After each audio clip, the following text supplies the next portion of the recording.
Hello friends, स्वागत है आप सभी का आपके अपने यूट्यूब चैनल लर्निंग नीट पर। और जैसा कि आपको पता है कि क्लास आपकी चलती है सुबह 10 बजे इंग्लिश की, जो कि कोई भी कॉम्पिटिटिव एग्जाम का अगर आप प्रिपरेशन कर रहे हैं, देने जा रहे हैं, तो बिल्कुल आपके लिए परफेक्ट है, क्योंकि इंग्लिश ग्रामर के क्वेश्चन हम यहाँ देखते हैं। और बात करते हैं सुपर टेट की, तो 10 नंबर का वेटेज होता है। पैडागॉजी से नहीं आते क्वेश्चन, बेसिकली ग्रामर से आते हैं। तो चलिए स्टार्ट करेंगे सेशन, और मेन उसी चीज़ को ध्यान में रख के क्लास हमारी चल रही है। बहुत सारी क्लासेस हो चुकी हैं और बहुत सारे क्वेश्चंस हो चुके हैं। अगर आपने नहीं देखा या थ्योरी नहीं देखी है तो प्लीज़ जाके प्लेलिस्ट में चेक करिए, सब कुछ अवेलेबल है। So the first question is fill in the blanks by suitable appropriate preposition. यहाँ पे आपको प्रीपोजिशन फिल करना है। Disgusted with life as he was he jumped blank the river. यानी कि वो अपने जीवन से बहुत ज़्यादा परेशान था और वो नदी में कूद गया। इन लगेगा, इनटू लगेगा, विद इन लगेगा या टू लगेगा। In the river, into the river, with in the river और टू द रिवर। तो चलिए देख लेते हैं यहाँ पे जो करेक्ट आंसर है वो क्या होगा। इनटू होता है, बेसिकली रिवर के साथ हम इनटू यूज़ करते हैं। क्यों? उसका एक रूल है कि जब कोई चीज़ स्थिर अवस्था में है और हम उसके अंदर प्रवेश करते हैं, ठीक है, एंट्री कर रहे हैं, तो हम वहाँ इन का यूज़ करते हैं। लेकिन अगर कोई चीज़ गतिमान अवस्था में हो, मोशन में हो, जैसे नदी है, वो कभी स्थिर नहीं होती, रुकी हुई नहीं होती, वो हमेशा गतिमान होती है ना, नदी बहती रहती है, ठीक है। और अगर इसके अंदर कोई एंट्री कर रहा है, एंटर कर रहा है, जा रहा है, तो उसके लिए हम इनटू यूज़ करेंगे। तो कोई भी चीज़ गतिमान अवस्था में है और उसके अंदर हम प्रवेश कर रहे हैं, तो वो कहलाएगा वहाँ पे इनटू। और अगर स्थिर अवस्था में है तो इन कहलाएगा। जैसे enter, he entered in the room, क्योंकि कमरा तो स्थिर है, कमरा गतिमान नहीं है, और कमरे के अंदर जा रहा है तो वहाँ हमने इन लगाया। नदी के अंदर जा रहा है, नदी में कूद रहा है, तो इनटू लगाया। देखेंगे next question. Improve the sentence with the help of given option. In case of no improvement, your answer will be option number D. Destroyed की जगह पे यहाँ पे क्या आ सकता है, या फिर अगर लगता है कि सब सही है तो नो इम्प्रूवमेंट चूज करिएगा। The greater part of the building has been destroyed. Building का बहुत बड़ा हिस्सा डिस्ट्रॉयड हो गया, हो चुका है, खत्म, खराब हो, मतलब खत्म हो चुका है, ध्वस्त हो चुका है। Spoiled, demolished, disturb, no improvement. Basically building गिराने के लिए जो वर्ड यूज़ होता है वो डिमोलिश वर्ड यूज़ होता है। तो करेक्ट आंसर आपका ऑप्शन नंबर बी हो जाता है। Choose the one which best expresses the meaning of the given word and mark it in the answer sheet. Adverse, यहाँ पे आपको बताना है क्या, सिनोनिम बताना है। एडवर्स का क्या अर्थ यहाँ पे जो होगा, मतलब क्या इसका समानार्थी शब्द इनमें से होगा, वो आपको बताना है। यहाँ मैं थोड़ा सा आपको बता दूँ कि एडवर्स शब्द का अर्थ होता है निगेटिव एंड अनप्लीजेंट, है ना, कोई चीज़ जो कहीं ना कहीं हानिकारक हो, विरुद्ध हो, प्रतिकूल हो, है ना, इस तरह की चीज़ें। तो बिल्कुल जैसे मैंने प्रतिकूल वर्ड ही यूज़ कर दिया तो आपको मिल जाता है इसका साइनोनिम, या बन जाता है आपका ऑप्शन नंबर बी अनफेवरेबल, यानी जो फेवर में ना हो, प्रतिकूल हो। Select the one which can be substituted for the given word और सेंटेंस। एक्सीडेंटल गुड फॉर्च्यून, यानी कि एक्सीडेंटली कुछ अच्छा हो जाना। इस टाइप के क्वेश्चन मैं आई थिंक करा चुकी हूँ, जहाँ तक मुझे रियलाइज़ हो रहा है। आपको याद है कि नहीं ये मुझे नहीं पता, पर क्वेश्चन पढ़ के मुझे ऐसा लग रहा है कि कहीं ना कहीं ये सारे क्वेश्चंस, सारे तो नहीं लेकिन कुछ क्वेश्चंस मैंने आपको इसमें से कराए हैं, मतलब समझाया है। चलिए देख लेंगे इसका जो करेक्ट आंसर होगा वो क्या हो जाता है। तो अचानक होने वाला लाभ, एक्सीडेंटल, कोई चीज़ अचानक से कुछ अच्छा हो जाए, शुभ हो जाए, तो उसको हम क्या कहते हैं, उसको हम कहते हैं सेरेंडिप्टी। तो करेक्ट आंसर आपका ऑप्शन नंबर ए हो जाता है। बाकी के जो वर्ड हैं, फ्लुक एक वर्ड यहाँ पे आपको अच्छा खासा मिल जाता है, इसका अर्थ होता है सुखद संयोग से प्राप्त होने वाला, चांस का तो मतलब पता ही है, मौका, अवसर, गुड लक, सौभाग्य, अच्छा, अच्छी किस्मत, सौभाग्य। आर्टिकल क्या आएगा, March is blank third month of the year. March is a third month, March is an third month, March is the third month, या फिर सीधे March is third month direct लिख सकते हैं। तो ऑर्डिनल एडजेक्टिव है, जैसे कि फर्स्ट, सेकंड, थर्ड, ऑर्डर जिसमें भी क्रम बताया जा रहा है, तो हमेशा ऑर्डिनल एडजेक्टिव के पहले क्या लगता है, द लगता है। तो ऑप्शन नंबर सी हो जाएगा। ऑर्डिनल एडजेक्टिव मतलब जो ऑर्डर बताए, क्रम बताए किसी चीज़ का, जैसे पहला, दूसरा, तीसरा। तो यहाँ पे थर्ड है, तीसरा बताया जा रहा है, इसलिए इसके पहले द लगेगा।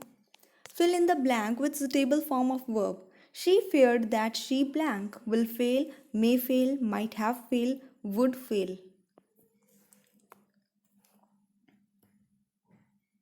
ध्यान रखिए, ये भी रूल मैंने आपको कई बार बताया कि अगर एक सेंटेंस है, ठीक है, और उसमें जो मेन क्लॉज है अगर वो पास्ट टेंस में है, क्योंकि देखिए ये सेकंड फॉर्म लगी ना शी फियर्ड, ये पास्ट टेंस में है, तो हमेशा ही दूसरे वाले उसकी क्रिया या वर्ब जो है वो कौन से फॉर्म में होगा,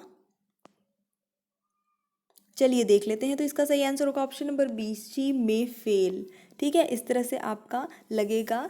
हमेशा सबऑर्डिनल क्लॉज की वर्ब को जनरली हम मे में व्यक्त करते हैं, क्योंकि वो उसे डर लग रहा था कि कहीं वो फेल ना हो जाए, वो शायद फेल हो जाए, ऐसा उसे डर लग रहा था। पास्ट टेंस की बात हो गई है, फेल हो जाएगी या ऐसा कुछ यहाँ पे सेंस नहीं बनता, क्योंकि वक्त बीत चुका है ना। Change the voice and choose the correct option in the given question. Okay, iPod has been bought by अनुभव's मदर। अनुभव की माता जी के द्वारा आईपॉड खरीदा गया है, खरीदा जा चुका है। चेंज करना है वॉइस, तो ये पैसिव में ऑलरेडी लिखा है, सीधे सीधे आप इसे एक्टिव में चेंज करेंगे। चलिए देख लेते हैं इसका जो करेक्ट आंसर होगा वो क्या हो जाएगा। तो यहाँ पे पहले सबसे तो हमें क्या करना होता है जब चेंज करेंगे एक्टिव में, तो यहाँ पे जो ऑब्जेक्ट है इसको उठा के रखेंगे सब्जेक्ट की जगह पे। तो सबसे पहले हमारा आ जाएगा अनुभव मदर, जो कि सब में कॉमन है, कोई भी आंसर हो सकता है। फिर क्योंकि हैज़ बीन बॉट यहाँ पे लगा हुआ है, पैसिव वॉइस में ये प्रेजेंट परफेक्ट टेंस है। हैज़ बीन किसकी हेल्पिंग वर्ब है, प्रेजेंट परफेक्ट टेंस की, अभी आप लोगों ने टेंस पढ़ा है। ठीक है, तो प्रेजेंट परफेक्ट टेंस है, तो जब एक्टिव में चेंज करेंगे तो हम क्या करेंगे, सिंपल इसे हैज़ और वर्ब की थर्ड फॉर्म ही लगा देंगे, बीन का यूज़ नहीं करेंगे। ठीक है, यहाँ पे तो हैज़ लगाना है और वर्ब की थर्ड फॉर्म लगानी, तो इसमें तो हैज़ लगा नहीं है तो ये नहीं होगा, इसमें हैड लगा है तो ये भी नहीं होगा, बचे ये दो। इसमें हैज़ बीन लगा है तो नहीं होगा, इसमें हैज़ लगा लिख के बॉट लिखा है और उसके बाद जो यहाँ पे हमारा सब्जेक्ट था वो उठा के रख दिया गया है, किस स्थान पे, ऑब्जेक्ट के स्थान पे। ये सिंपल सा रूल होता है और जो कि मैंने थ्योरी में बहुत ही एकदम इनिशियल स्टेज से समझाया हुआ है। अगर आपने कभी नहीं पढ़ा होगा तो भी बन जाएगा, पर आपको थ्योरी देखिए जाके देखनी पड़ेगी इंग्लिश ग्रामर की प्लेलिस्ट में। Choose the narration of the following sentence.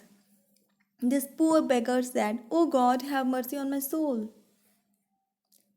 Request की जा रही है, प्रार्थना की जा रही है यहाँ पे भगवान से। ठीक है, गरीब बेगर ने, भिखारी ने जो है, भिक्षुक ने, उसने क्या किया, भगवान से वो प्रार्थना कर रहा है कि हे भगवान थोड़ी मुझ पे दया करें, है ना, इस आत्मा पे दया करें, मेरी कुल मिला के मुझ पे दया करें करके। अभी आपको इसको क्या करना है, इनडायरेक्ट नरेशन में चेंज करना है। तो द पुअर बेगर तो एज इट इज़ रहेगा, ये आपका रहेगा ही, जो कि सब में है, कॉमन है ना। इसके बाद फिर आपका क्या आ जाता है, क्योंकि वो प्रेयर कर रहा है, वो प्रार्थना करे, इसलिए प्रेयर्ड आना चाहिए, है ना, प्रेयर्ड। तो यहाँ पे हम देख रहे हैं सिर्फ इसमें प्रेयर्ड लगा है, बाकी किसी में प्रेयर्ड लिखा नहीं है, तो सीधे सीधे आंख बंद करके ऑप्शन नंबर ए हो जाता है। और ये बिल्कुल कॉमन सेंस पे डिपेंड है, आपको इस सेंटेंस पे कहीं नहीं मिलेगा कि प्रेयर करने जैसी बात हो रही है। ये आपकी अपनी कॉमन सेंस चलनी चाहिए कि यहाँ पे प्रेयर की जा रही है तो प्रेयर लगाएंगे, ऑर्डर दिया जा रहा है तो ऑर्डर लगाएंगे, रिक्वेस्ट की जा रही है तो रिक्वेस्टर लगाएंगे। क्लियर, ये पूरी तरह आपके कॉमन सेंस में है, इसका ऐसा कोई रूल नहीं है कि ये लिखा हो तो आपको ये लगा देना है। तो इसलिए आपको थोड़ा सा सेंटेंस का सेंस जो क्या निकल रहा है समझना है। ऑप्शन नंबर ए सही होता है। नेक्स्ट देखेंगे, select the one which best expresses the meaning of the given word. Tenacity, roughness, ability, despair, स्टबबॉर्नेस।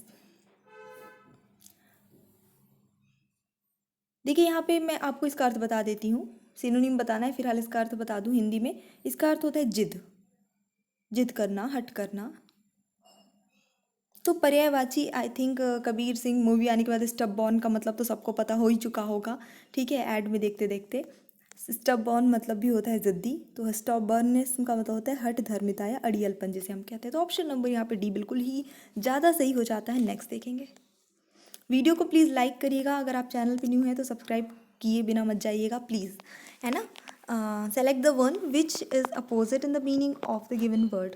Opposite बताना है, एंटोनिम बताना है, यानी विलोम शब्द।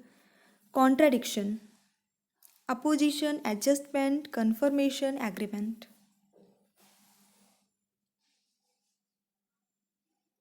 तो कंट्राडिक्शन का मतलब ही होता है अंतर विरोध, आपस में जो है, परस्पर में आपस में विरोध होना, है ना।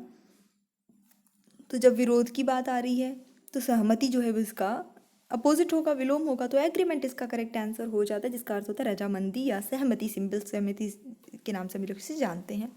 सो ये हमारा छोटा सा सेशन था, मुझे पूरी उम्मीद है आपको पसंद आया होगा। पसंद आया तो लाइक करिए, शेयर करिए, और अगर आप चैनल पे न्यू हैं तो सब्सक्राइब करिए।